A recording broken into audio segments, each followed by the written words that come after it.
What if I told you we've already seen a Kaliyan in Jujutsu Kaisen long before Modulo? Yeah, you'd probably call me crazy and just tell me to put the fries in the bag because I know it sounds bonkers, but just let me cook, right? Because I think it would all make sense. Kind of. A bit. For the most part. Modulo Chapter 12 has potentially just given us the origin story of cursed energy and the answer to some of the biggest unsolved mysteries in Jujutsu Kaisen without us even realizing it. Not all the answers are clear yet, but the theory I'm about to share will put the events of both Modulo and original JJK in a completely new perspective. So as always, make sure to like the video to save me from toji level homelessness, and let's just get right into it. In Modulo Chapter 12, the Lemurians go to demon-infested Tokyo and mistake cursed spirits for the immortal Kaliyans native to their homeworld. Now, despite being the same in almost every single way, there is one crucial difference that they discover between Earth's cursed spirits and the Kaliyans which inhabit Samuria. Cursed spirits don't retain physical bodies because they evaporate after death, whereas Kaliyans do retain physical bodies that remain even after they are killed. Just like Kaliyans though, cursed spirits show affection towards the Lemurians, and the Lemurians can even hear their inner voices the same way they supposedly can for Kaliyans. Their third eye even cries when a cursed spirit is exorcised, just like when a Kaliyan is killed, although the effect is much less potent. Now, this obviously had us wondering what the hell Kaliyans actually are and why they are so similar to cursed spirits and yet not exactly the same. However, if you think back to Jujutsu Kaisen, you will realize we have actually seen a being just like this before. A being that possessed immortality, causing them to evolve into a cursed spirit-like entity, yet still retaining a physical body. In fact, they became so much like a cursed spirit that Kenjaku was even able to absorb and control them with cursed spirit manipulation. That being was, of course, Tengen. This similarity opens up a lot of potential explanations and theories for so many questions we have, both about Modulo and about JJK as a whole. If you don't remember much about Tengen though, let me give you a very fast recap, because obviously I don't expect JJK fans to actually go and read the material. I mean, that would just be crazy, right? Tengen was at least 1,000 years old, probably older. She was originally a humanoid woman with an immortality technique, and she controlled the cursed spirit suppressing barriers in Japan. Every 400 to 500 years, Tengen needed to merge with a special type of person called a star plasma vessel. There was always at least one star plasma vessel born in time for the merger, and they were always women, which is a very important detail since there has been a lot of emphasis on Lemurian women being fundamentally different to the men, but more on that later. The star religious group praised Tengen as a god and wanted her to stay pure without merging, and Kenjaku wanted to prevent the merger for his own twisted entertainment. But they all repeatedly failed over hundreds if not thousands of years because fate ensured that a Six Eyes user was always born to protect the star plasma vessel and ensure the merger. However, during JJK's hidden inventory arc, the chains of fate were finally broken by a man with no cursed energy who had escaped fate entirely. That man was of course Toji Fushiguro. Tengen was then allowed to evolve over the next 11 years and used barrier techniques to maintain their self-awareness while still becoming one with the world, meaning Tengen was both physically present in a body and spiritually everywhere all at once. Now, if Tengen having immortality meant that they would evolve into a being akin to God without merging, then why would the Kaliyans work any differently? Okay, God might be a bit of an overstatement, but you get the point, you know, the whole becoming the world thing. I mean, they both are immortal and they both wield cursed energy, so the result should just be the same, right? If Kaliyans began as humanoid creatures that evolved into cursed spirit-like creatures over hundreds of years, then that means they weren't actually merging all this time and should have actually become the divine beings that the Lemurians genuinely believe they are. However, there could actually be a lot more to it than that because we are still missing a boatload of information both about the Modulo aliens and about Tengen herself, as well as lots of Jujutsu lore. Still though, when you look at all the information Gege has laid out in Modulo so far, you'll start to see a very strong connection to Tengen, star plasma vessels, and the Six Eyes that are all bound by fate.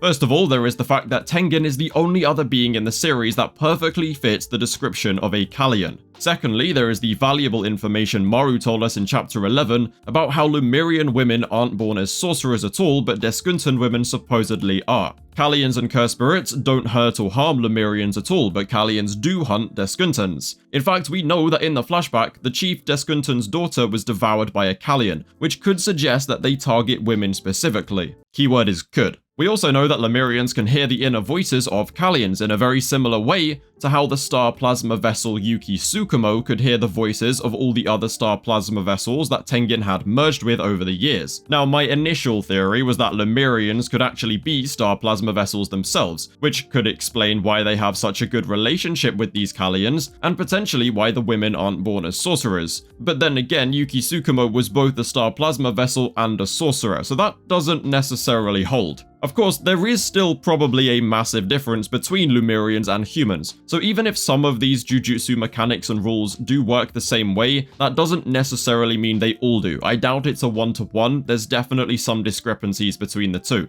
But Maru also notes that Deskuntan women can be born as sorcerers, and we know Kaliyans do hunt Deskuntans. Perhaps this is for the purpose of merging, similar to how Tengen does. But there are admittedly a lot of holes in that logic. That would mean the Deskuntan women are more like star plasma vessels instead of the Lemurians, and if the Kaliyans did merge, then it also wouldn't make sense for them to have still evolved into being similar to cursed spirits. So overall, the merging idea is actually pretty unlikely, whether it be with Deskuntans or Lemurians.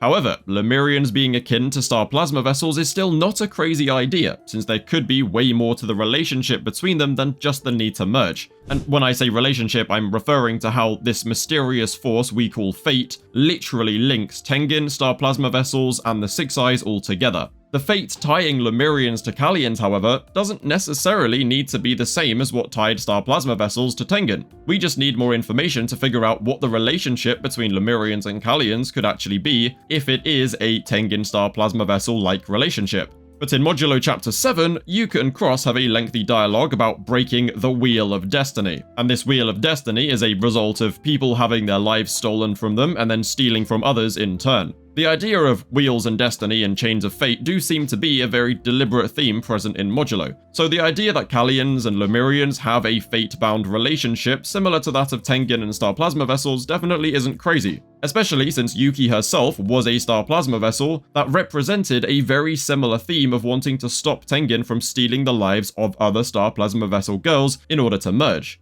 We also shouldn't overlook the fact that Toji, the man who escaped cursed energy, was actually able to break the chains of fate. Here we are decades later, and Tsurugi Okotsu has inherited that very same heavenly restriction. Once Tsurugi can cast off Yuta's ring and awaken his full heavenly restriction, if that theory holds true, then he would be the perfect person to break the so-called Wheel of Destiny that Yuka and Cross are talking about.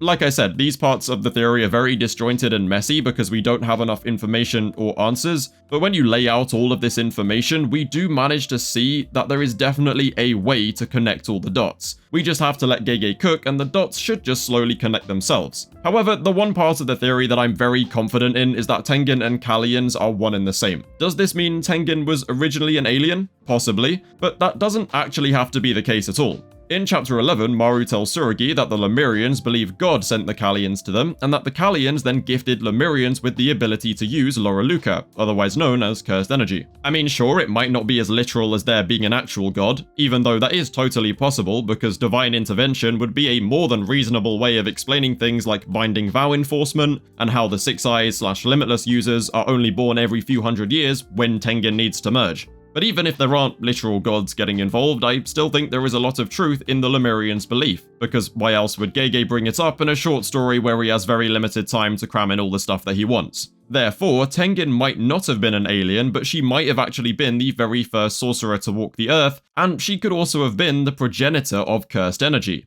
I mean, if we assume Kaliyans and Tengen are the same, if not very similar, and Kaliyans are the beings that gave Lemurians the ability to use cursed energy, then I don't think it's crazy to say Tengen did the same on Earth. After all, we genuinely know nothing about Tengen's origins or how old she truly is. Plus, I still refuse to believe Tengen and Jabaloma look that similar through sheer coincidence. Like, Gege totally knows what he's doing. Hell, I'm pretty sure in Chapter 12, Yuka, Tsurugi, and Maru were literally doing maintenance on cursed seals in the very same cave where Jujutsu High stored Tengen's remains after Sukuna's defeat. This thing right here could literally be what is left of Tengen for all we know. Even if I can't connect all the dots myself yet, I think there are way too many similarities and coincidences for this to just be called an accident. I think Gege is definitely cooking something special, and I can't wait to find out because learning more about JJK lore is something I desperately want. looking back on this messy theory with lots of different points though, I think a lot of people will love it and a lot of people will call me crazy, but remember it is just a theory, so there's no need to get your knickers in a twist over it, you know? To be honest though, I don't really blame you because we don't have enough information to actually connect all the dots and draw any real conclusions yet. But anyway, I'll conclude by saying this. I think Gege is going to use the Lemurians and Kaliyans to finally explain some Jujutsu lore to us, and we might finally learn more about the less explained parts of Jujutsu Kaisen, like the idea of fate, Tengen, star plasma vessels, cursed energy itself, and maybe even big question marks like Kenjaku and the Gojo clan, as well as cursed spirits, which I think Mahito will probably have a big part in. But I guess we've just gotta let Gege cook and see for ourselves. Anyway, make sure to leave a like on the video, subscribe to the channel, check out the membership options. Thank you guys for watching, and I will see you in a bit.